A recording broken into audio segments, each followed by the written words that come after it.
welcome to the Heels and Quads Wrestling Podcast. We're making this video about an hour late after a lot of trial and error because we are the Heels and Quads Wrestling Podcast, and the show must go on, but things must go wrong. That should be a new shirt. The show must go on, but the things will go wrong. But yeah, Quarantine 316 says the show must go on, but something must go wrong, but the show must go on. Something like that. I don't know. Yeah, I mean it's our fashion. It's what we do. But we're back at it again. And quite frankly, I'm okay with just jumping into the fucking topic today because we've had quite the chit chat, I guess. But I mean, yeah, already. There's not really much to talk about. No, I will say this though before we get started. I am excited for Dynamite this week because it is live. Again. Yeah, I'm excited for that. I was wondering Go ahead. Sorry. Missing from the shows, and I was wondering if we were going to have a little delay. I don't think we really do. It's all good. We just spoke at the same time. Yeah. Does that mean we're going to have more people back on it this week, or? I read that Florida is allowing them to have some fans if they want to, but I think that's up to them. Oh, really? Yes. Okay. I don't know how many, but enough to make some noise is fine. Yeah, and did you see the tag match? What, the Best Friends one? No, it's Jericho and Sammy Guevara versus Kenny Omega and Matt Hardy. Oh, no, I did not see that. It's a good one. Sorry, anybody who's watching this video is going to see me just pace around my house, but this is what he does when he records. Yeah, this is exactly how it goes. I was going to go upstairs, but I just think not yet. This makes it more fun to do it this way because everybody's doing Zoom calls. Yeah, I texted yesterday. I wish this was around 2 years ago. That would have made life a little easier. Because by now we would have had it perfected. It would have been all figured out. And we would have said, fuck Anchor. A long time. Well, we were saying that. We were saying that anyways. But, just not in a serious way. Yeah, exactly. So I'm actually standing at my kitchen table right now. This is how things are. Because I can't sit down doing video. No, I can't. I'm sitting right now, but already my legs are get up. But yeah, other than that, nothing much really going on. Not a lot going on. We know when we're going back to work, so there's that. Did you get the confirmation on that with you too? For the most part, yeah. Yeah, cool.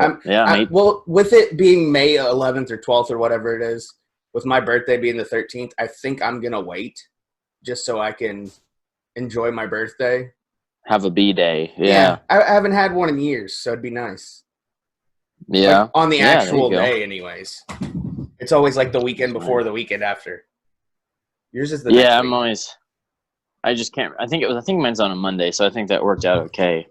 Yeah. It's I got to bang out Mother's Day, and then I'm on to the birthday. It's always a week after Mother's Day. Well, at least this week you won't have dine-in service on Mother's Day. Yeah, but I'm doing the to-goes again, and it was we did it for Easter, and it was a lot of fucking work. Yeah. It was. I was oh my God, I didn't realize it was going to be like this. So this week I have my staff coming back, and they're going to help. So I will not have to do as much, but I'll still be banging it out. But usually we're not as crazy busy for Mother's Day. It's usually Easter and Santa brunch are the ones that are really busy, and Mother's Day, which is weird because some places Mother's Day is the big one. So I don't know. Yeah, my place of business, Mother's Day is the busiest fucking day of the year. Oh, of course. But I don't work on Sundays, so I don't have to worry about it. Yeah, that's okay. Oof, you get out easy on that one, man. I've worked enough Mother's Days in my day. Yeah, let the youngsters do it. Yeah. I mean, the tips should be nice on that day, I guess. Sure. I wouldn't know. But well, it is Sunday, so you get the church crowd plus Mother's Day. So the rich church crowd. Yeah. They already put $100 in the hat that gets passed around, so they're going to go ahead and throw another hundo out. What's up with religious people? They're all rich. I don't know, man. And airplane food. What the fuck's up with that, too? What's the deal with airplane food? All right, let me. I'm gonna swipe off this and get on the internet real quick and tell me if it does it cut my video out. Yeah, if cut I your do video that. out. Okay. It's fine though. Nobody's watching this shit anyways. I'm just gonna bring up the lockdown thing. I'll go to my computer upstairs here in a minute, but yeah, I guess that's about it. What else is going on? Yeah, I might watch Money in the Bank because it's kind of like it wants to be the next like big fifth thing. Yeah. You know, like it's kind of replaces King of the Ring in a way because it's like I don't know. It's kind of the fifth big one, but it's always getting moved around, so it's not like King of the Ring. The concept of it this year is fun. It's stupid, but it's fun. What is the concept? So they're doing it at the Stanford headquarters. Oh boy. They're starting in the bottom at the entrance. That's right. Oh my god. And not only dumb. that. Hey, but I guess you didn't read this. So they're doing the men's and the women's at the same time. I just don't know. I guess they're doing what they can. How is that going to work? It's not. Are they going to have enough cameras? Oh, I'm sure they got plenty of cameras, but it's just like it's the like how are they going to present it? Is it going to look like a Zoom call where there's like 80 different fucking pictures? That's what I was about to say. I wonder if it's going to be like a split screen thing. Dude, I don't know. That's weird. I knew they were doing it like that, but I didn't know they were doing it at the same time. That's a little strange. That's a little bit strange. It's fucking wild. Yeah, I don't know how I feel about that, but I guess now I don't want to watch it. I was like interested. Like I want to watch Drew McIntyre and Seth. That should be good. Hopefully. Yeah. I want to watch it just because it's so fucking wacky and out of this world that they're either going to fall on their face or they're going to make it like kind of cool. Yeah. Because I'm going to be honest, when they announced the Boneyard match, I was like, what the fuck is a Boneyard match? Yeah, exactly. That's true. And the Firefly Funhouse thing, it was like, what? And then we end up watching it, and it's like something, it's way better than we thought it would be. So maybe they can pull it off. I don't know. Yeah. They're in the entertainment business, pal. They're not in the wrestling business. No, they're not in the wrestling business. That's Ted Turner. Did you need to go to your laptop? Yeah, I'll cruise up there. It's 9. I was trying to let my wifey sleep in, but you know what? It's 9 o'clock, so it's time to wake up. Time to wake up, and don't ruin this. Yeah. Yeah. And I got to go for a little run ski when we get done too. I'm trying to drop a couple pounds again. Dude, got that quarantine weight. I'm the heaviest I've ever been in my life.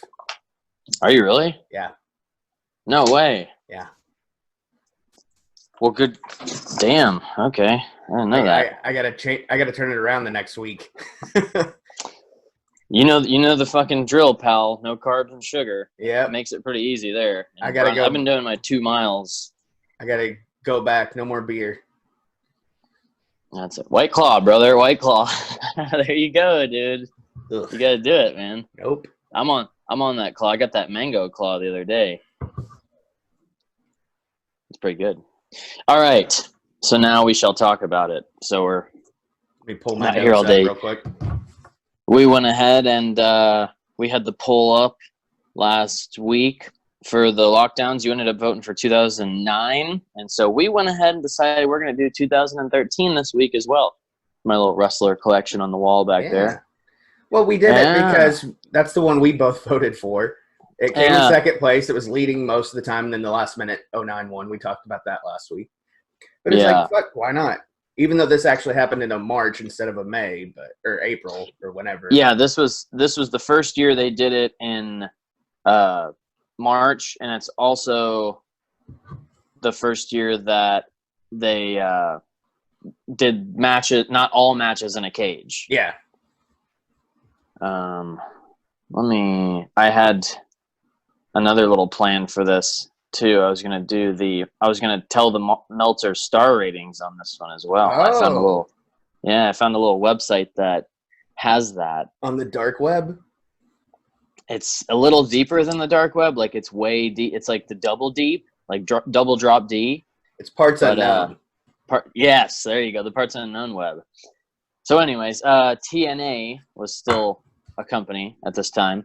March 10th, 2013 in San Antonio, Texas at the Alamo Dome for 7,200 people, and it's still the record attendance for TNA. Why did they do it at the Alamo Dome, of all places? I don't know. I think they were just big enough at this time where they could go to a place like that. Do you think having Terry there had a little bit to do with it? He wanted a big building for a big show. Probably, yeah. Big swerve ski at the end of the show. Yeah, and they were picking up some heat. This is 2013. I pretty much watched that whole year of TNA. I was pretty invested in it this year. And 2012 was my favorite years, and I know a lot of people shit on the Bischoff and Hogan years, but Bischoff and Hogan, both of them pretty much got released or left at the end of 2013. It was like pretty much after Bound for Glory or right before they left. But I like the Bischoff and Hogan years, man. They got rid of the six-sided ring. Some people shit on that, but Bischoff talked about it on 83 Weeks about how he asked them, like, why do you do the six sides? And they're like, because it's different. He's like, okay, well, let's go to a four-sided ring. Like, okay, first of all, it's fucking dumb. All right. Yeah. Like, I mean, for the younger guys, it's a cool idea. Yeah. The old school dudes, you know, so but much, guys like Hogan and Flair when he comes in, and Terry Terry and Flair and Foley, Steve Borden, yeah, Uncle Steve, cousin, yeah. Nick. There was something else I was going to mention about it. Oh yeah, also Bruce Pritchard was still here as well. He was. I noted that he was in TNA at this time. Yeah, let me. What happened here? What did I do? Okay, I messed up my. I don't know how I even clicked that button. Bruce Pritchard, I had it noted. Pritchard, as well, was here till July 2013. He got promoted to senior VP of programming and talent relations. So he was basically like he is in WWE. He's the executive producer and all that stuff. So yeah, I mean, you had a little ensemble backstage here. So. You know, it was I think that's why it was good at this time. I don't know. I got my Aces and Eights shirt on. This was from when I went to the show later that year in Little Rock. It wasn't. It was Terry's last show. Yeah, the taping was Terry's last show. They did the one-on, off. So the first show was live, and the second show was taped for the next week. And that's when Uncle Terry walked out. And actually, when he walked out, they told people they could move to get on the hard cam, and I was like, well, fuck yeah. So I went over there and I was sitting on the hard cam side on where it faces whenever he quit. He's like, well, you know what, Dixie, I quit. Whoops. I had my phone all set up there. I got a little holder here. I'll put it in, actually. It's my camera holder. I'll have to turn it sideways, though. That's all right, right? That's actually better, I think. Yeah, there we go. Got the little phone now I can actually see you, and it's not like a slender man camera. So, let's jump into this shit. Let's jump into it here. The show starts out, of course, with Aces and Eights rolling in on their bikes, and it's black and white. That's Eric Bischoff production right there. Bischoff Productions, yeah. Yep, let's get him written all over it. And then not even 5 minutes in, I sent you the screenshot. The Hogan King of the Sex Tape sign shows up. Before that, though, in the video package as it's coming on, I wanted to note this. Bully Ray is quoted of saying, "I don't want a shot at the world title just because I'm Hulk's son-in-law." Just hearing that, like I knew the storyline was going on when it happened. Yeah. But just hearing him say that, it was so fucking weird. And I have more notes about that as we go through. Actually, after the second match, I have a note. When they're sitting down in the locker room, I have a little note ski. Okay, cool. I just wrote it down so I didn't forget, but I'm excited to hear what yours has to say. Then we get Zema Ion versus Christian York versus Kenny King for the X Division title. And it's not in a cage match. The third to last match is the first one with the cage, actually. So they didn't have that all show, like I said earlier. I got spaced out. I was trying to remember if 2014, I think 2014, they might have went back to all cage matches. Anyways, Zima Ion, Christian York, and Kenny King, X Division title. I'm sure you caught that botched flip Kenny was going to do off the rope there and hit his head on the rail. Yeah. And they replayed it too, which was kind of weird. Yeah, they replayed the botch. That's a little interesting. I think that Christian York, dude, I don't know of his stature in wrestling, but he seemed like he might have been a little green here. He wasn't. That's the funniest thing, because I thought the same thing, and they kept talking about how he was new to TNA, but he wasn't new to the wrestling business. So I did some digging, and he actually debuted or started training at least in '96. Jesus, okay. And he was a part of WCW before that folded. And he was also did a little run ski. He was in the last match versus Jerry Lynn on ECW Hardcore TV. Oh, no shit. Okay. Yeah. Wow. Maybe he was just not used to this other style, I guess. It's getting a little choppy PPO. Yeah, your Wi-Fi it's showing red on your Wi-Fi down at the bottom. Oh, I'm off Wi-Fi. I don't know. Okay. Yeah. Okay, whatever. If they can hear the audio, they can hear the audio. Yeah. Brian Hebner, he was quite the fast counter in this match. He was really 1, 2, 3, 1, 2, 1, 2, 1, 2, 1, 2, 1, 2, 3. It was like he was moving quick on that count. You good over there? Yeah. You all right? I'm letting you do yours so I can get my notes. First lockdown, we're not in a cage. Kenny King retains. I thought it was a good opener. And Zima Ion, this is probably the third year I had saw him in TNA. I think he rolls around in like 2010, 2011. He's in the X Division thing, and he's pretty good. I like Zima Ion. I thought he was a really good talent that they had. I don't know what he's doing nowadays, but I believe he is in NXT. Oh, really? Okay. Yeah, let me look it up. That makes sense. Zima Ion. He's Joaquin Wild in NXT. Oh, I see that. And 205 Live. Okay. All right. Well, I think Zima Ion's a little better than old Joaquin Wild because I don't see him on TV ever. Well, I think he's mainly on 205 Live. So okay, that would be why we don't see him. Yeah. Yeah. Nobody watches 205 Live. Yeah, so maybe some people do, I guess. All I had for that match was good opener. Nice to see Kenny King. When did they change X Division from the X Cable to a regular triple threat? So you kind of answered that question. This was the first year that they didn't do like a legit X Division match. Yeah, it was a little different. I think when they stopped, they might have stopped doing that Ultimate X match because that used to happen at Destination X. That was really when it happened. Oh, okay. So they'll do it. They do it there still, I believe. But occasionally, I think they would do it outside of that. But it mostly happened at Destination X, and that was usually like that's the big match of Des X, if you will. I guess that would kind of be like the Money in the Bank match. Only do it once a year type of thing. In a way, yeah, because like I said, in the earlier days of TNA, the X Division title and winning the X Division matches and stuff kind of meant like you were on your way to the world title at some point. Like it was actually a stepping stone. JB is in the back. It says #lockdown. You can go ahead and tweet that out.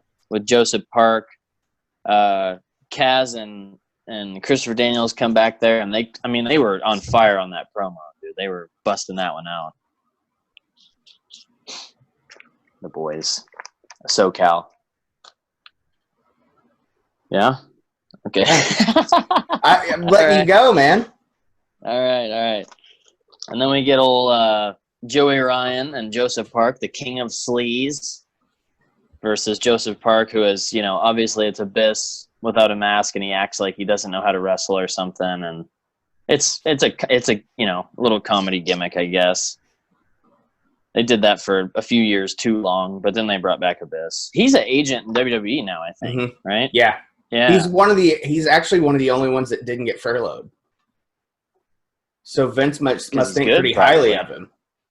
Yeah, I guess so, especially because he's a TNA guy. That must be a big deal. Yeah, this was after the time where they went head to head with Raw on Monday night. Oh, when they were live? Yeah. Yeah, I just put fun comedy match. Always wondered about this side of Abyss because I remember reading it. I was like, who the fuck is Joseph Park? And then I looked further in, like, looked into it, and it was like, oh, it's just Abyss without a mask. If I remember correctly, there was a short time period, and I could be wrong.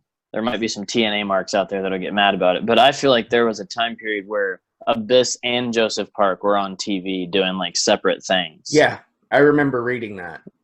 Yeah. Yeah, Joey Ryan does a little heel promo at the start. Joseph gets the cheap pop because he says he loves San Antonio, and Joseph Park wins. It was, like you said, it was a fun little comedy match to watch. It's like you go take a piss type thing. I kind of forgot Joey Ryan was doing this gimmick back then, but yeah. Did his goatee bug you?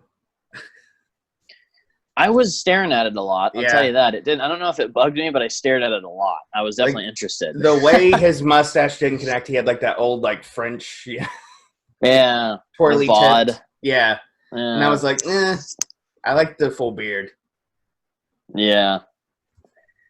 Jeff Hardy arrives. Got to have that arrival shot. You got to have that in a wrestling pay-per-view. Pulling his bag. And then this is your part here. Bully in the back with Brooke and Hulk Hogan. He calls him Dad.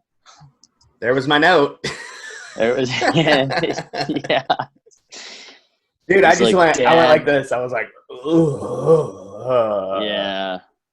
It was so fucking I kind of forgot about the Bully marrying Brooke Hogan thing and Aces and Eights crashing it. It's knowing what we know now about the end of the show. It's like, I don't know. It makes sense, but it doesn't. Yeah, we'll get to that, I guess. I think you're probably thinking what I'm thinking. Yeah. Gail Kim and Velvet Sky for the Knockouts title. Actually, I got the star ratings pulled up here too. Let me show you these. Oh yeah. The opening match was 2 stars. This is all via Dave Meltzer. The X Division match was 2 stars. Joseph Park and Joey Ryan was 3/4 of a star. And this one, Velvet Sky and Gail Kim, was 3/4 of a star. Wow. Yeah. It wasn't. I didn't find it to be that bad, honestly. I'll go ahead and I'll read my note from the match. I said, out of the 3 women's matches I've watched from TNA, this is my favorite by far. Don't know if it's the ref fuckery or that Gail Kim is an incredible talent. Also a nice spear from Taryn Terrell, who posed in the nude, and I figured that out. I thought I read that on her page when I went because I was trying to figure out who she was, and I saw she was actually Tiffany from ECW. Yeah, she's or hot. WWE ECW. WWE ECW, yeah. She's smoking, dude. Yeah, that was a cool spear, and I think I enjoyed the ref fuckery. I'm kind of with you on that. Yeah, and I did. I really liked it. It brought something different to a knockouts match that I hadn't seen in the first 2 of the one from 2009 that we watched last week. And we're kind of, 2013, we're kind of getting into that era of like the women's wrestling's getting a little more serious. Like it's getting close to being out of that divas thing. This one is definitely one. I wouldn't put it on par with like Charlotte and Becky, but you can tell it's not like Nikki Bella and whoever. It's 2 who know how to work, actually. Yeah, it's not a butterfly championship match. Yeah. And then we get a little preview for Robbie T versus Robbie E. This match just was, it was. They just wanted to make Robbie T look big and strong. It's listed on the star ratings here as a dud. It doesn't have a star rating. It just says a dud. So it was 5 minutes, probably 5 minutes too long, but they did what they needed to do. They did their job. They I actually made Robbie have T look big. Quite a bit of note for this one. Hit it. So let's do that. The Robbie E. Jersey Shore gimmick. I remember him and Ryder going back and forth on Twitter. Do you remember that? Yeah. On the gimmick infringement. I never really saw Ryder's as Jersey Shore. Ryder May 2009 segment with Tiffany, Taryn Terrell of WWE ECW. And Robbie E's first time debuting the gimmick was August 10th dark match for TNA. And that was August 10th. Was it 09 or 10? I think it was 10, actually. I think it was the year after. So Ryder's was actually first, if we want to do dates on that. with their little back and forth. This involves your boy, so that's why you're getting heated about it. Yeah, I'm kind of pissed. No, I think they're actually really good friends. And I said the funny thing is Robert Stone now manages Chelsea Green, Ryder's fiance, in NXT. Oh, no shit. Yeah. Oh, okay. Yeah, so they're obviously buddies. Yeah, so it's all tied in together. Robbie E. Yeah, I have quite a few 2011 TNA movies. I actually have Destination X on iTunes, and I have like 6 or 7 2011 ones, but Robbie E's on like every pay-per-view. Did you buy it on iTunes, like on a whim, like you were on your phone, you wanted to watch wrestling? Yeah, well, I was collecting all the 2011 ones for some reason, because TNA, I watched 2011 because WWE 2011 was terrible. So, like, I went back and I was like, I want to watch 2011. I was like, well, I'm not watching WWE 2011. So I started watching TNA 2011 after the fact, and I was like, this is pretty good shit, actually. Like, it's not bad. It's TNA, so it's got weird moments, but it's still good. But yeah, long story short, I bought it on a whim. I couldn't find it on DVD, and if I did, it was really expensive. So I was like, I'll just buy it on iTunes. But now I still want it on DVD. I'm sure you can find it on eBay pretty cheap somewhere. Yeah, I actually purchased like 3 or 4 TNA DVDs on eBay not too long ago. And one of them was Bound for Glory 10-10-10 because that one was looking a little rare. Anyways, that was your notes on this one? Yeah, that was it. I mean, other than that, the match wasn't dead. It was not. Yeah, fun it was to watch. just there. It was just kind of there. I have definitely one where I was just on my phone or up doing stuff, like it was on in the background. Yeah, pretty much. Then we get the tag title match. It's the 3-way tag title match. Hernandez and Chavo versus Aries and Rude versus Bad Influence, which is Christopher Daniels and Frankie Kaz. This one, I had a couple of notes before the match starts. Has Austin Aries always looked exactly the same? For the most part, yeah. I mean, he looks here in 2013 like he does now. Yeah. Yeah, I mean, pretty much always no change, the same beard, same cut. I think maybe back in the day, I think he was in Ring of Honor. I think he might have looked a little different, like as far as his outfit goes. And I don't quote me on that, but yeah, he's pretty much always looked the same. And this is right here is 2013 Aries. Just 6 months before this, him and Jeff Hardy had like one of the best matches in TNA in a ladder match at Turning Point. He reminded me a lot here in this promo of CM Punk. I don't know what it was, but he gave me CM Punk vibes. Yeah, they're like kind of heelish right here. Yeah.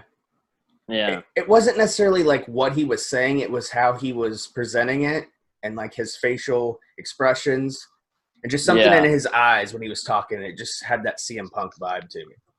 I feel ya. I get that. Or somebody I can dig. Anyways, Christopher Daniels and Chavo start. I also I've never said it on here before. Christopher Daniels has a weird body shape. He's like, his proportion is off a little bit. I love Christopher Daniels. Strange. It is strange. Yeah. But I think I don't know if it's his torso or his legs or something. I don't know. But anyways, we love him regardless. Yeah, of course. And I made this note before she flubs up later on here in a couple of matches, but I put Christy Hemme wasn't bad at ring announcing. And she's hot too. But she did flub in like 2 matches, and I was like, well, I guess I could strike that, but I felt like I needed to say it. Yeah.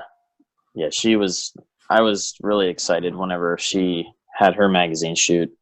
Yeah, we've talked about that one. I was like 13, so. that was one that, I just turned 18 when it happened. That was the first. Oh, you went and bought that one. Yeah, we went. I can't remember where we got it. Me and a group of friends, we all went. Like an Easy Mart or something? Yeah, I think it was Easy Mart over by Cardinal. Yep, that's kind of what I think that's where it was. I remember that place having them. So real quick, Bad Influence, The Addiction, or SCU?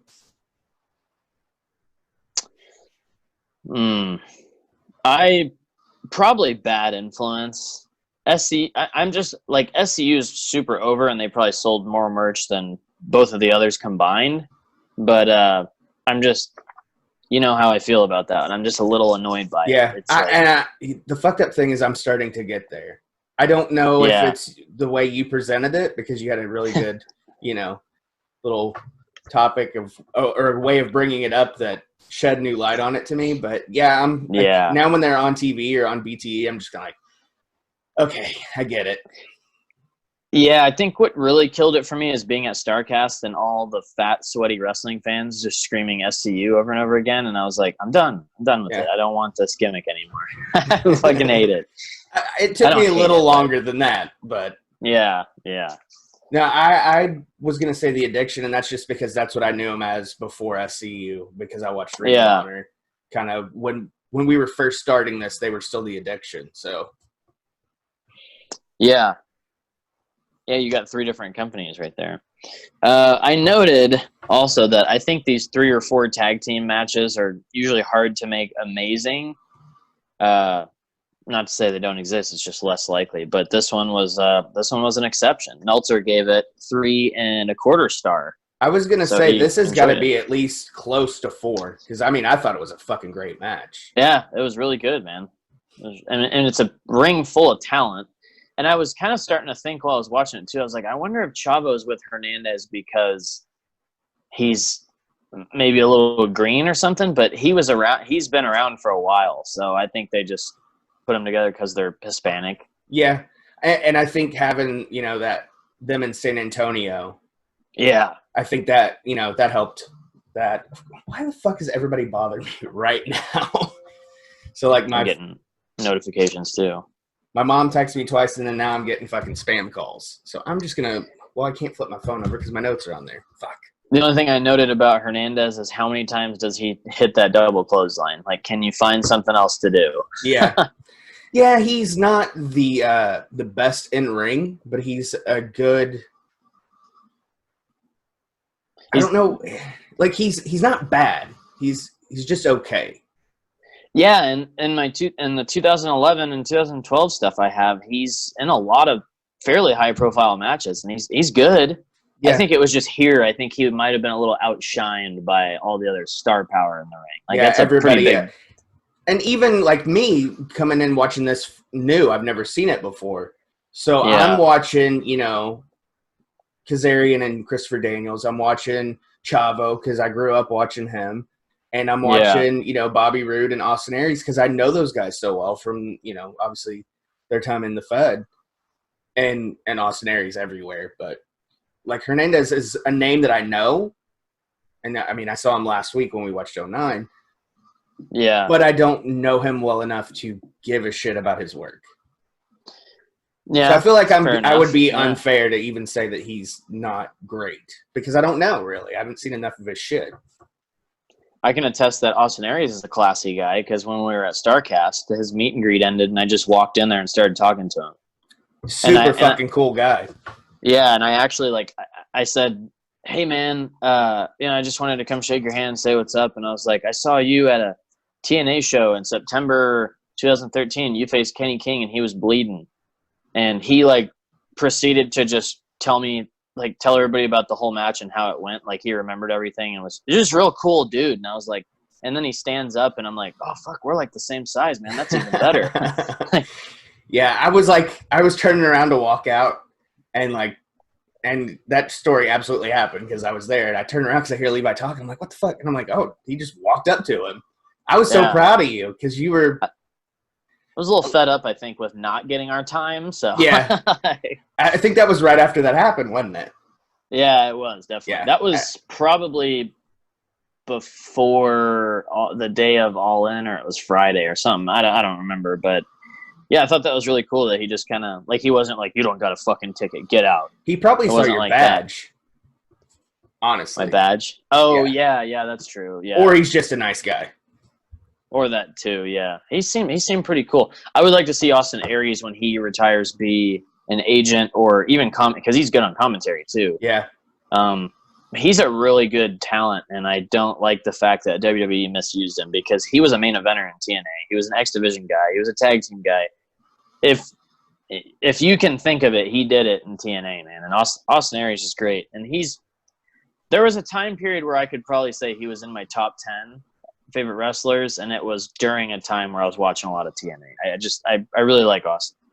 Yeah, but I also like Bobby Roode and Kaz and CD and all that. Austin Aries, the thing that fucking pisses me off about him is, like, right before he left, there was a fig at Walmart, and the kids wanted it. Yeah. And they were like, hey, can we get this? And I'm like, I'll get it next week. You know, just one of the – I don't know what it was. It was like a weird – like, usually I'll just say, yeah, just fucking get it, whatever. But I was like, we'll get it next week. And then he gets released the next day. Yeah. It's like, well, I should have got that, I guess. Well, in all honesty, I was like, well, you know, the kids don't watch TNA, and I figured that's where he was going to end up going. Hey, I have that too. Yeah, I got it for my anniversary. It was one of my anniversary presents. Where'd she pick that up at? It says it's a Walgreens exclusive. That's where I got it. Do you know those are high priced on eBay right now, by the way. Are they really? Yeah. Oh, yeah, he's sitting right here on my audio interface. Hopefully she didn't buy it on eBay because she paid way more than... Was that 80 gauge? What about that 80 gauge? That's a big one right there. Ernie Balsky. That's an 8-string one. Oh, yeah. I got my little Paca. This is where all my strings and shit are. All that. Gotta have it, dude. Mammoth Slinky so I can tune low. And I got I actually use the 8-string on my 7-string because I tune very low on that one, like drop F. So, yeah. Anyways.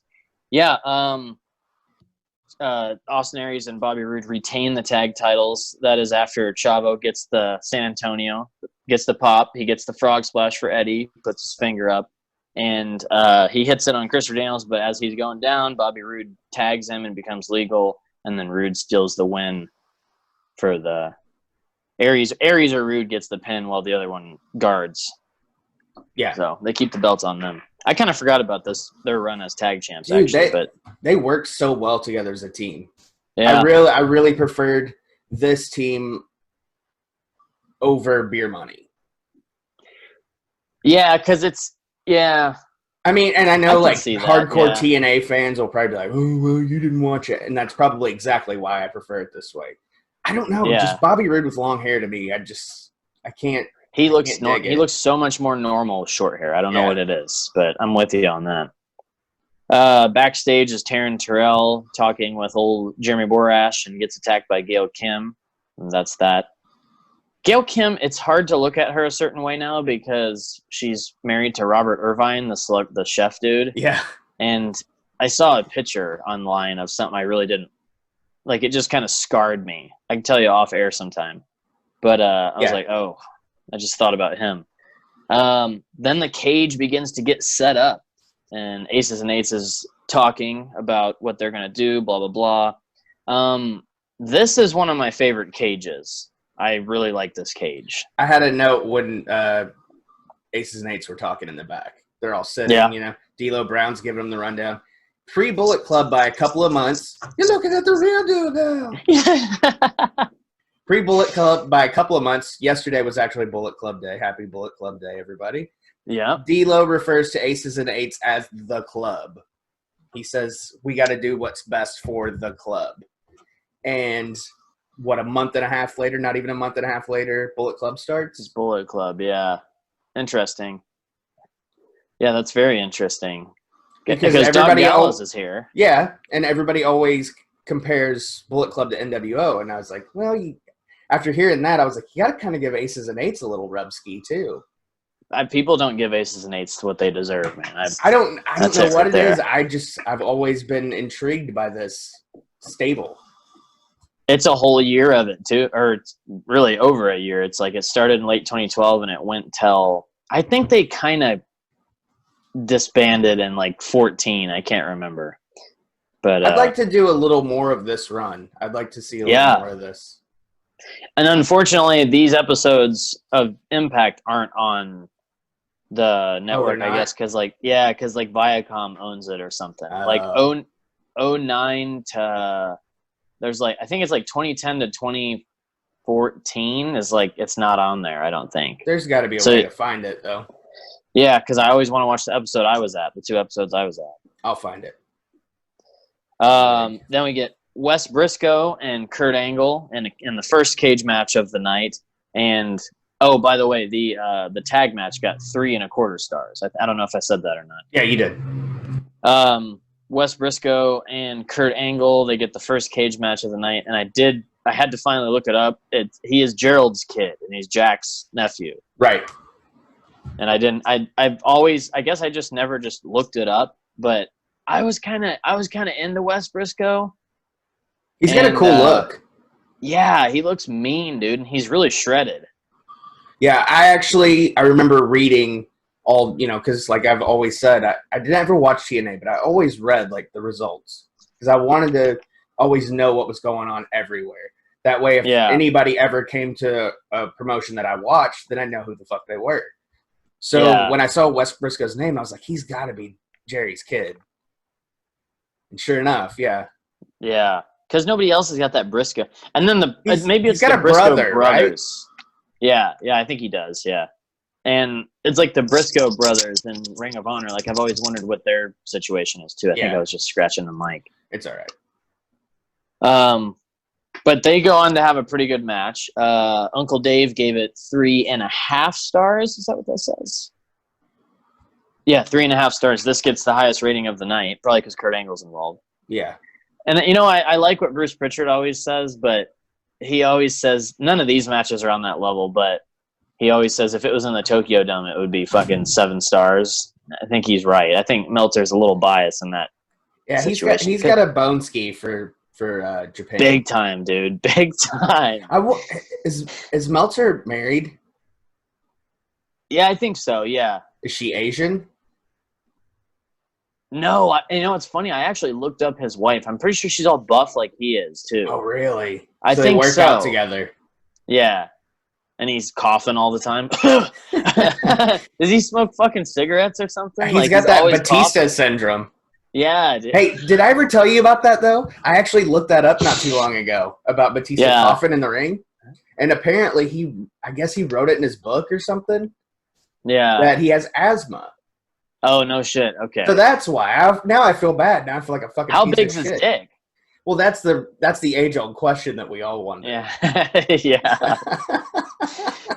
So he had asthma. Okay, I thought maybe he was just partying with Evolution too much. That's what I thought. He was smoking cigars with Nate. Dude, Nate don't care, man. He just wants to have a fun time. Hey. Wes's first attempt at going out the door was a little weird and slow. He's like clawing his way to the door, and then he gets to the door and he's moving really slow, like waiting for Kurt Angle, and I'm like, okay, well, you could at least, I don't know. It was a little, maybe Kurt needed to move a little fucking faster. Is Kurt clean here, or is he on dope? I'm pretty sure he's clean because he looks normal. Yeah, I was gonna say he looks way better than 09. Dude, the 2009 one was scary. Yeah, he looked like he was on the verge of John Dice. Yeah, I think here he's still kind of like having the run-ins with the law from drinking and driving, but I don't think he's doing the. Who hasn't? Yeah, no shit. Who doesn't fucking drink and drive? Don't drink and drive, folks. Don't drink and drive, folks. Kurt Angle hits. Wes is trying to climb the side of the cage. Kurt Angle hits a German off of that. It gets a pretty big pop. Yeah. Wes reverses the Angle slam, and Angle hits the ref. Wes taps, but the ref is down. Angle hits the slam and walks out the door, but the ref doesn't see that. So D'Lo comes out and sends Angle back in and pulls Wes out. And what do you know? The referee turns around and sees that. So Wes wins. That's the only way you can put Wes Briscoe over Kurt Angle. Yeah. And my notes literally, because I didn't want to write anything for this match because I wanted to watch it. But I put Briscoe and presses, Angle being Angle, fucky finish. Yeah, that's there were too many fucky finishes on this card, but you can tell it's a Bischoff card. It's a fucking Bischoff and Hogan card, and then there's a faction involved, so of course there's gonna be some fuckery. But it was a great. I love that match. That was probably my favorite TNA match that I've seen so far, other than the deletion matches with Broken Matt. Oh yeah, of course. D'Lo's head isn't shaking here, by the way. I noted that too. Good. I actually wrote that. Yeah. We get a video package. Hey, when you're done. Hey, when we're done, did you write them out or did you type them out? I wrote them. Is it one page? It's 2. Will you screenshot them? Screenshot your notes and send them to me. I'm going to put them on Patreon for an exclusive. So they can actually see our notes. Yeah. That's cool. I like that. Motherfuckers. Subscribe to Patreon so we can have some friends because I'm really lonely and I need friends and I need people to give me money. So, no, I'm just kidding. It's not about the money. I think it's more about like when we have more Patreons, like we're going to be more happy to do like exclusive shit, you know? Invested. We'll be more invested mentally to watch more wrestling. And of course, shout out to James Hogan, Robbie Duran, and the boys over at We Watched a Movie for being our Patreons. Yeah, our current Patreons. It was funny because Mike texted me yesterday and he's like, "Oh, by the way, thanks again for being a Patreon on We Watched a Movie." I said, "Well, you did it for me. I got to do it for you, brother." Yeah, man. That's what works for us, brother. I guess I should probably Patreon out for him. I know, I'm a piece of shit. Mike and Jay probably see me as like the real piece of shit of this podcast, so it's okay. Nah. Yeah. I'm going to call a fucking spade, you know? I don't know. I heard that in the show somewhere, so I wanted to say it. Yeah. Well, I don't know what that means. We'll eventually have to do, you know, a 4-way collab show. Yeah. I think that'll be especially fun. around Halloween time. Yeah, that's kind of what I was trying to save it for, but yeah. I don't know. We'll figure something out at some point. Because that's our shit too, man. We love those movies. Oh, yeah. We love it. That's why I hooked up with them to begin with, was because of that. Video package for Lethal Lockdown. Then we get Lethal Lockdown, Aces and Eights team versus Team TNA. Anderson and Magnus come out first. Knox is out next. Of course, the heels have the advantage. They wear out Magnus. Samoa Joe's out next. Joe and Magnus make a comeback. Little Bischoff next, which I'm not gonna lie, I think I kind of have a little man crush on Garrett Bischoff. I'm pretty sure I have a man crush on him. Well, you got a crush on his dad. Might as well have a crush on him. That's kind of what I'm thinking. Like I'm into Bischoff, so it's pouring rain outside. Yeah, I'm it's into about Bischoff, to start here too. I got to be into Garrett Bischoff. Garrett Bischoff has the look, and he was referee Jackson James in TNA for a while too. That was his name, and then they actually reveal it. I think it was sometime in like 2010. I could be wrong, but he gets revealed as Bischoff's kid, which he fucking looks just like him. So he is Shoot Bischoff's kid, right? Yeah, he's Shoot Bischoff's kid. Yeah, I thought so, but I never looked it up. Yeah, because I assumed he was, and he does. Yeah. He looks exactly like him. Yeah, and he's Jackson James. Yeah, I kind of got a bit of a boner for him. I don't know what it is, but it's because I got a boner for Bischoff, dude. Hey, but you're man enough to admit it, you know? Yeah, no homo. You know, I'm a heterosexual male, but you know, you're mysterious. I'm mysterious. That's a good way of putting it. I'm bi-curiously mysterious. Joe and Magnus keep the Aces down for a bit after Bischoff comes out. Anderson and Knox take them out. Take them out for the hot tag, if you will, because Eric Young's going to be the hot tag. So they got to get him down so the next guy can come out and save him. Devon comes out next and gives Eights the advantage. James Storm comes out next to take out a few guys and even the odds. Then old Doc Gallows, the good brother, the boy, is out next. I actually wrote Doc Gallows next, boys. Cage is getting crowded. One more to go. The Stinger. Heels always have the advantage in these types of matches. Sting comes out with a bat and weapons and downs them all with the bat. And all the TNA guys grab weapons and beat the hell out of the Aces and Eights. And they actually beat the shit out of them for a while. Aces finally come back. Momentum, and when they come back, the momentum changes like immediately. They like immediately all like come back and heal each other. They're all healed up and ready to go. That massive superplex powerbomb thing off the top, that was probably the biggest spot of the match, obviously. That was pretty cool. It was like 5 or 6 guys up there. Samoa Joe sitting on the top turnbuckle. Dude, like when that happened, I was like, no fucking way. And then it hit. I was like, God damn. I was just happy they didn't botch it. Nobody looked to be hurt or anything, so that was good. That was a big one, dude. That was a big one. And then after that happens, Samoa Joe almost submits Anderson, and Eric Young knocks us down, and Eric Young goes up to the turnbuckle to do an elbow drop, and Sting goes, no. You go all the way up. He goes all the way up, hits the elbow drop, and Team TNA wins after the elbow drop. So I have, let's see, Aces and Eights pre-Shield entrances from the crowd. Yeah. I knew you were going to catch that for some reason. I knew you were going to fucking say that. Because you know me. This is way better than Lethal Lockdown 2009. And you told me last week it would be better. I liked how the heels had the numbers advantage because that's the only way it works in these types of matches. The crazy multi-man powerbomb suplex combo off the turnbuckle. And it was just, I mean, it was a great match. But I don't know. It's just, I would have liked to have seen Aces and Eights win this one. Knowing what we know now, I mean, it would have made sense for them to just dominate. Right. Because, you know. But it seems, I don't know if there's a common denominator here with, because the 09 Team Jarrett, which were faces, won. This one, the faces win, Team TNA wins again. I'm trying to think. I know the heels win Lethal Lockdown before, but I think maybe, and this is just me thinking, maybe it's because what happens at the end. Obviously, if, you know, you should know by now if you're listening to this, Bully Ray turns because he becomes the leader. Yeah. Knowing what we know now, maybe it's because you wouldn't want Aces to win that, and then they're in the next match. Yeah, so it's like because there's a swerve at the end. Yeah, probably everybody's expecting Team TNA to win this, so you give them that, and then you turn Bully because you're sending them home kind of pissy because the heel stands tall. So you kind of want the other main event to have the baby faces send San Antonio home happy. With you. Good psychology there. Yeah, I've been trying to study it, man. I'm doing a little studying with that, you know.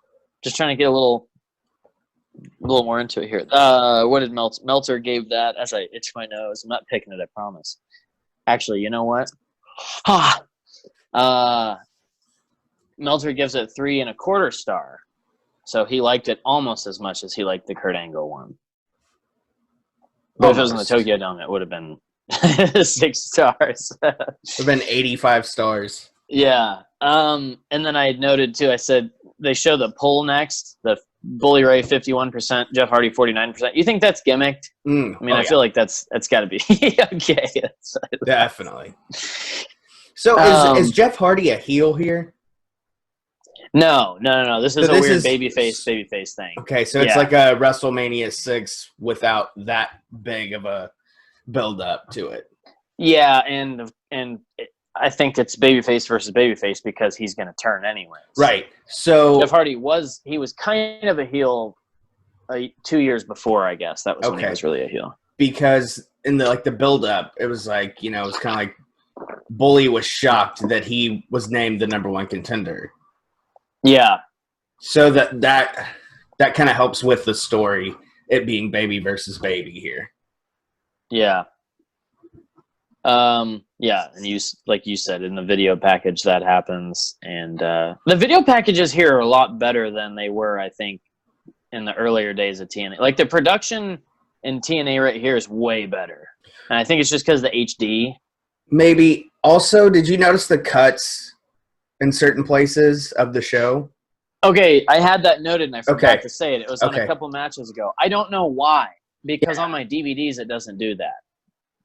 I wonder if it's just little things. Maybe there she is on the screen that like they wanted to remove or something, like an ad. Like I guess, DVD but it happens or something. So much, and it's always during the middle of the fucking match. Yeah, I'm like, what? I thought my internet was going out. No, it was totally because 09 did the same thing, and it was just it's weird. I don't know. I didn't notice it as much on 09 as here, but man, it was like a lot. It almost seemed like every match. Yeah, it was. It was literally. It was like every match had that little like. It was almost like a commercial break, and then when it would come, I started paying attention to see if when it came back, it was ahead a little bit, and it would be like maybe 5 seconds ahead. Yeah. You know what I also noted too is I've always been a fan of TNA's backstage camera segments. I don't know where I put it at, but like where it seems like the camera's like peeking in the door, Yeah, like it's the catching reality something like kinda... that. I've liked the way they shot that. I was super into that since day one in TNA. That's always been a really cool thing. And I think it got more prominent when Bischoff and Hogan came around. Yeah. The only problem that I've had with it, like seeing clips of it, is when it's Hogan.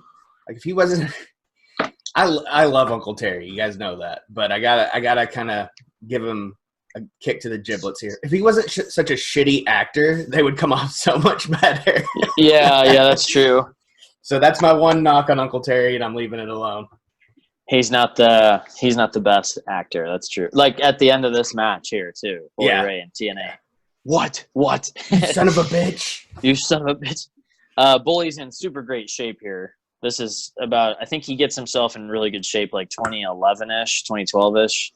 But he's like in probably the best shape of his career right here. I would say so. This was. I would almost say this is him in his prime. Yeah, I think. Yeah, and that's funny that you say that, dude. That's weird. God, you think like that's why we do this together. The only reason, because other than this, we hate each other. Yeah, we're not. We're like friends. I was gonna say something about how Bully and Hardy. It's amazing how long they've been around, but right here, dude, they're in their prime, and they've been wrestling for almost 20 years. I almost wonder if it's because they've stopped doing all the crazy ladder matches and shit for the most part. And their bodies have had a little time to heal. And I'm sure at this point, Jeff Hardy's been off for a couple of years here and there. Yeah. Injuries and whatnot. So he's had time to heal up a little bit. Bully's in great shape here. Hey, sorry. Is this before the Sting match? Or is this after? What Sting match? With Jeff Hardy.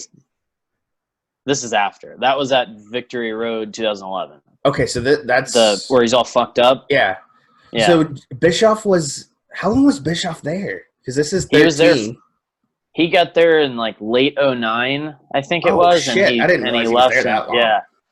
It was like late 2009, and he left in... I think it was like October of 2013 they let him go. That's when him and Terry both left. Yeah, because that's what works for Terry, brother. He's done. Like, it was literally Bischoff's talked about it before. He negotiated. This was all like Hogan. He negotiated Hogan's contract and everything for him. He was his that's his guy. So, did he talk about it on 83 Weeks? Yeah, he's talked about it a few times about how in TNA and all that they did Lockdown 2010 a couple weeks ago. Okay, and I listened to it because I'll put my earbuds in and not. I'll kayfabe what I'm listening to so I can listen to that because I'm actually really interested in hearing Bischoff talk about TNA. This. I'm glad they're talking about TNA shows now because they're also going to do. I think they said they were going to do another Lockdown in the coming weeks, but if Conrad's going to do these podcasts, I would really love it if he did get a TNA dude, someone who's been there the whole time, like Mike Tenay or something, where I can, because I want to know more about TNA. Dude, I'd love to hear a fucking Mike Tenay podcast. Yeah, man, I want to know about the backstage shit in TNA because we've all kind of heard about it, but like I want to know more. I want to know everything. You could even do one with Don West, dude, and he's a fucking captivating fucking individual. Maybe that's what we should do. Maybe we should do that. We should race Conrad to get a TNA guy to do a show with. No. Nah. Anyways. They wouldn't do it with... That doesn't work for them, brother. Our fucking double chin doesn't jiggle enough, so... Shout out to Conrad Thompson. Yeah. I mean, I listen to it all the time, dude, so... Yeah, I mean... It's my go-to at work, dude. I'm always listening to something to wrestle, 83 weeks. You don't hold it as close to your heart as I do. No, it doesn't. It doesn't hit me that hard. I mean, look, Conrad's successful because he does a good job. But I could do that good of a job too if that was my full-time job, basically. So patreon.com /Heels and Quads and sign up, or prowrestlingtees.com /Heels and Quads and buy some shirts. Yeah, the more money we get influx on here, the more better internet we can get, and the better. Yeah, I can't wait to have fiber optics someday. Hey, dude, there was just that one spot though for like 5 minutes where it was kind of shitty, and then now it's back to. It's been pretty good. Yeah, your internet's been solid. Yeah. Because if this was a Skype call, we'd be fucked. Oh, we'd be done. Like before. Yeah. Shout out to Zoom. Hey, Zoom, if you want to sponsor the fucking show. Blue Chew, if you want to sponsor the show. I kind of want to try Blue Chew. We've tried Blue Chew sponsorship, and I guess I need to email. I keep forgetting to email them back and say, hey, what the fuck's going on here? Well, everybody gets it. All right, let's finish this main event here. Aces and Eights interfere actually in the match. This is a little bit in it. The start of the match is them just doing their wrestling and having a Bully Ray and Jeff match. There's some twist of fate action, some punches, some slams, all that good stuff. Bully I don't know what it is here, but at the start of the match, Bully's telling a really good story with the look on his face and what he's doing, because he's kind of just got that, like, I'm determined to win this belt thing. And it sucks because the payoff is inevitably him joining Aces and Eights, but, like, he did a really good job. I think Bully Ray's might be a little underrated. Like, he's really good. He's got that old psychology going on. Is this his first shot at the world title? No. It might be, actually. Because I don't remember, like, even looking at, like, house show tours, I never remember, like, Bubba Ray or Bully Ray ever getting a shot at the big title anywhere. I think that's the whole thing of this, is him being the president, him being the champion. And because he's in a lot, I mean, he's, for the last 5 years before this or whatever, he's in a ton of high-profile matches in TNA. He's usually mid-card, upper mid-card, sometimes the main. But, yeah, I want to say this is his first reign as TNA champion. Actually, let me confirm that real quick. I don't even know if it's so much his first reign. I think it's his first opportunity. Yeah, that maybe that too. I don't know. I was trying to find obviously, I don't know about TNA that much, but I mean, like I said, I can't remember him ever getting a shot at the Fed. Or I don't think he ever had a ECW title shot. No, he was always in a tag team. Yeah, with Devon, which is fine. I mean, they're a legendary tag team for a reason. But yeah, I think you're actually right on that one. That one kind of stumped me, but he's I'm pretty sure now from here forward he's like pretty much always in. He's one of the top guys. Yeah, because they saw that he could do it. Yeah, they throw Aces and Eights interfere, and Bully and Jeff beat him up and send him out of the cage, which that part's a little wonky to me because it's like if you're joining them, you're beating them up. You're beating up your teammates and throwing them out, but I guess you kind of have to do that so you don't spoil it that early. Yeah. You know, I guess I understand. The Bully bomb off the top looked really good. That was a hell of a Bully bomb, and it's a 2 count. Hulk comes out with Brooke, the wife of Bully, which I have noted. Hulk tells Bully, you got to get up. You got to get up, brother. You got to get up. And then Aces and Eights come back out, and the turn happens when Devon and everybody starts climbing in. Devon gives Bully a hammer to hit Jeff Hardy with, and Bully signals that he's in, and he gets the pin to win the title after the hammer shot. Now, Jeff Hardy's been through some shit, so I feel like the hammer shot and maybe a finisher would have been better because Jeff could have kicked out of the hammer shot. We've seen him do some crazy shit in his career, but also a hammer to the back sucks, so I guess it's believable. And then Bully's like, he's telling Brooks, you are nothing to me. You are nothing to me. Hulk, and then he tells Hulk, do something. I used you. Brooke, yeah. I screwed you. Yeah, that was good. Dude, I was like, okay, now we can talk about what we were talking about earlier. I get that Brooke was on TV. Like, I get the reason why, because she always wanted to be a singer.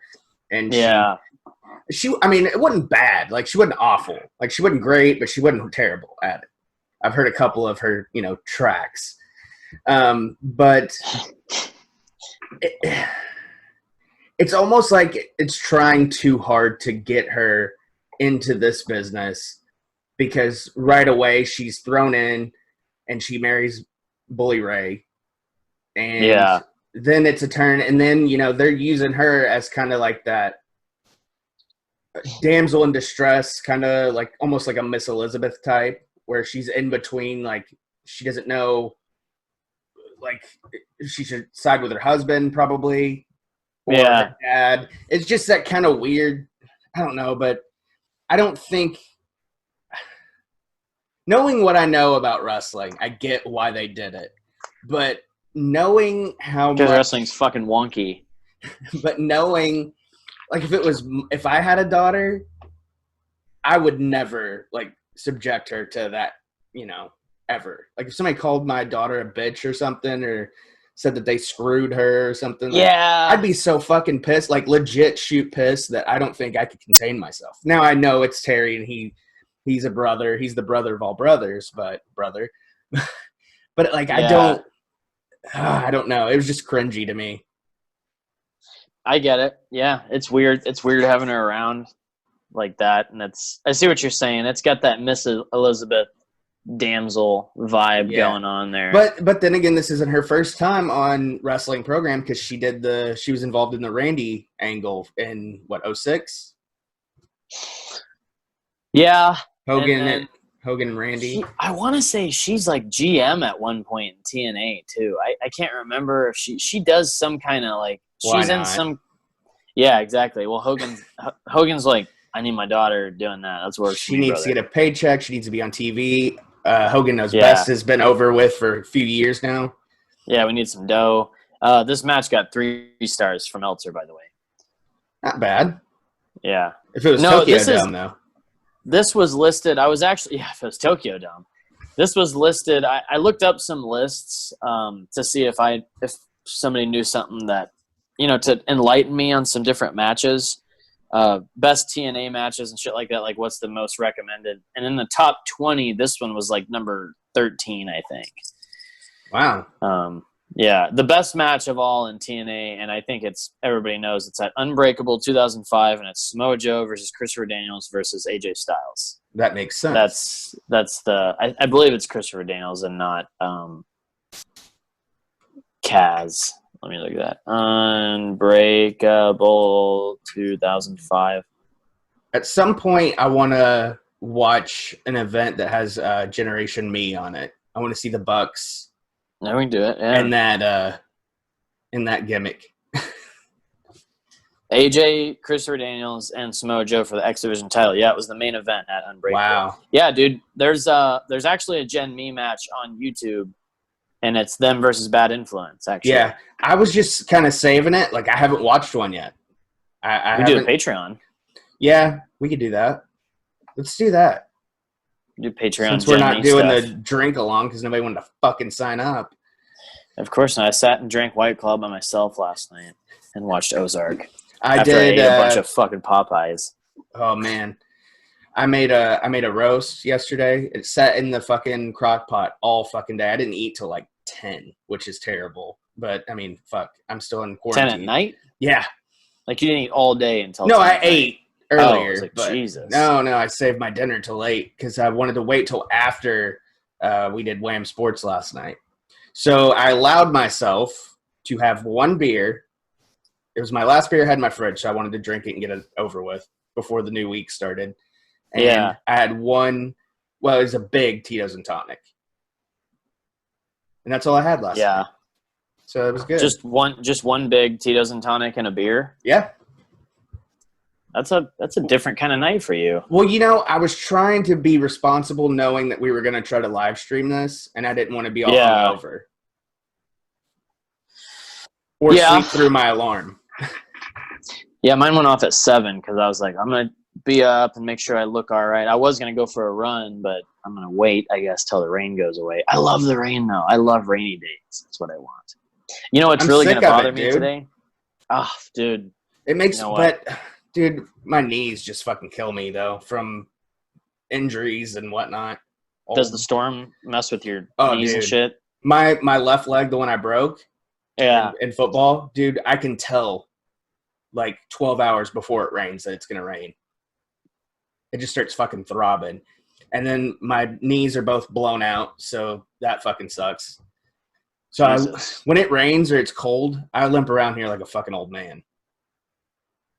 My knees pop the whole time I'm doing squats. Ugh. It's just you hear bones and cartilage popping the whole time, and it's like something. I hope something bad doesn't happen. I've been just waiting to blow a quad. Yeah, dude. I look at my quads every day, and I'm like, they don't look like Nash's yet, but you know. Yeah, dude, Nash looks good. Nash looks great, man. I gotta get back in. I'm shooting for 145. I was 147, and then I'm rocking about 151. So I'm not gonna announce my weight, but like I said earlier, it's the heaviest I've ever been, and I'm not happy. Yeah, there we go. So, anyways, yeah, that'll about do it for the show, I guess. Yeah. Some TNA Lockdown 2013. I have Impact Plus for another month, so maybe we'll I do too. Show sometime. Yeah, I signed up yesterday. I like that they have the year option for 71 as well. Yeah. Did you have to do it through Fight? No, I did it on the app, and then I was like, I can't figure out a way to watch it on my fucking TV, so I hooked my computer up to my TV. Oh, okay. I did it through Fight.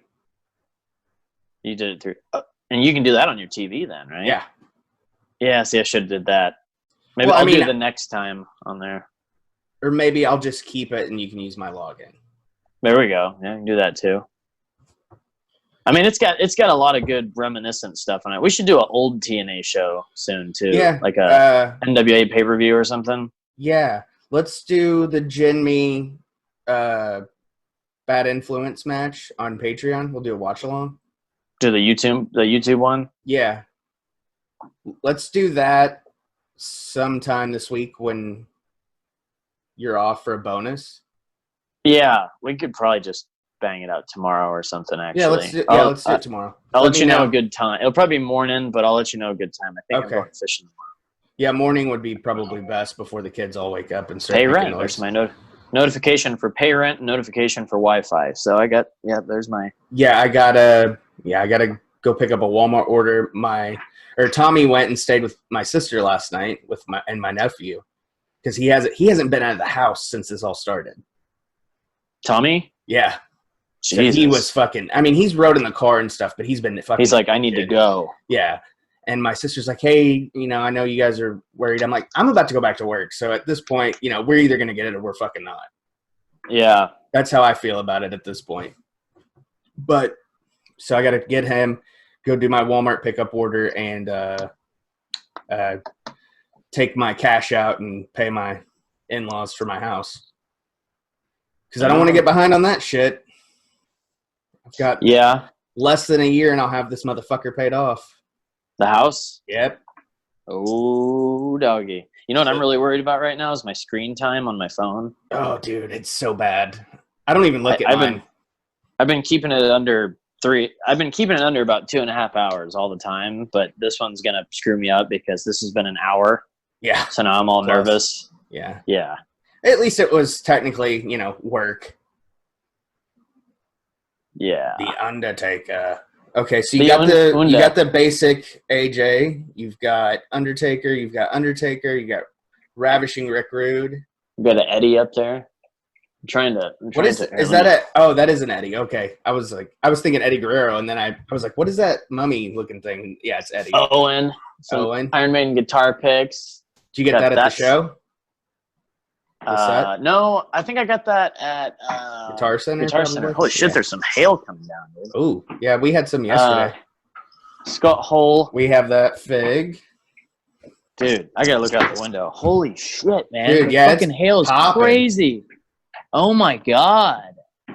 Dude, it's like golf ball size fucking hail coming down. Holy shit. Dude, I gotta beat up my car, man. My windshield's already cracked. Ours is too. I'm pissed. We gotta take her home. All right, let's go home. All right. I can finish showing the wrestlers real quick. There's just going to be some racket. That's Scott Hall I had to get. Yeah, that's a nice one. I wanted that one too. It's crazy. Yeah, it's not supposed to start real bad here till like 1. Yeah, it's fucking damn, roof, dude. Yeah, man, it's crazy. It's insanity out there. We told you guys the weather in fucking Arkansas is nutty. Dude, okay, here, see if you can see out there. It's like crazy coming down, dude. The Holy fucking hail on the shit, ground man. out there, man. Yeah. It's like fucking golf balls. My God. Fucking Arkansas, dude. Arkansas, dude. Yeah. All right, let's go home. Anywho, all right, we'll go home. That was kind of a crazy end to the show there, but yeah. All right, follow us at Heels and Quads on Twitter, Heels and Quads Wrestling Podcast on Instagram. Subscribe on Patreon if you like what we're doing. The content's only going to get better. The more people we get, we'll do better content and more exclusive episodes and better exclusive quality. videos. Better quality. We're going to drink with you guys, all that shit. You know, a lot of fun stuff to be done on Patreon if there's a market for it. If there's a market for it. We know Jeff Hardy says so too. We know it's saturated. Oh yeah, that's the new one. We know it's a saturated market. We know, we're not your go-to source, but we try to make this as entertaining as possible as my wife snores in the background. She's snoring? Yeah. She's not laying on the couch. She came in here when I got up. But is she actually like sleeping and snoring? Yeah. Oh shit, yeah. Jeez. She stayed up late. She's binging Grey's Anatomy. She just woke up too, so what's up with the guys getting up so early? Dude, it's fucking crazy outside. Because we like our alone time. Yeah. I can't wait to listen back to this and hear that hail. I want to hear how loud it was. It's gnarly. I'll clip it out for you just so you can hear it. Yeah, I want to hear that, dude. Because this is going to take a while for me to go through it. It's going to take a while to fucking convert. So, yeah, Heels and Quads on Twitter. I can edit it if you want me to. Heels and Quads Wrestling Podcast on Instagram. Follow me at Mr. Tommy Walter on Twitter. He's fapping. It's fappening. Follow. Check out We Watched a Movie. We Watched a Movie on YouTube. Podcast Network. Just type in Wham Podcast Network, and we show up. They show up. And Wham Sports. Check that out. We did a fucking hilarious fucking episode last night. Probably the best one we've done so far over there. It was only like an hour and a half, which is short for us because we usually do 2.5 hours. It's rough, dude. You can tell we're my battery's at 47% right now. That's crazy. The lowest it's ever been, I'm sure. No, but it's the lowest it's ever been at 10 in the morning. That's crazy, dude. Jeez. All right. So we'll talk to you next week, or if you sign up for Patreon, maybe we'll have that watch along up for you tomorrow. Yeah, probably be up tomorrow. Yeah. All right. Get that rolling. All right. We will talk to you guys next week. We'll figure out what we're doing next week on the Heels and Quads Wrestling Podcast. Tell your friends. Tell your enemies. Bye. Bye.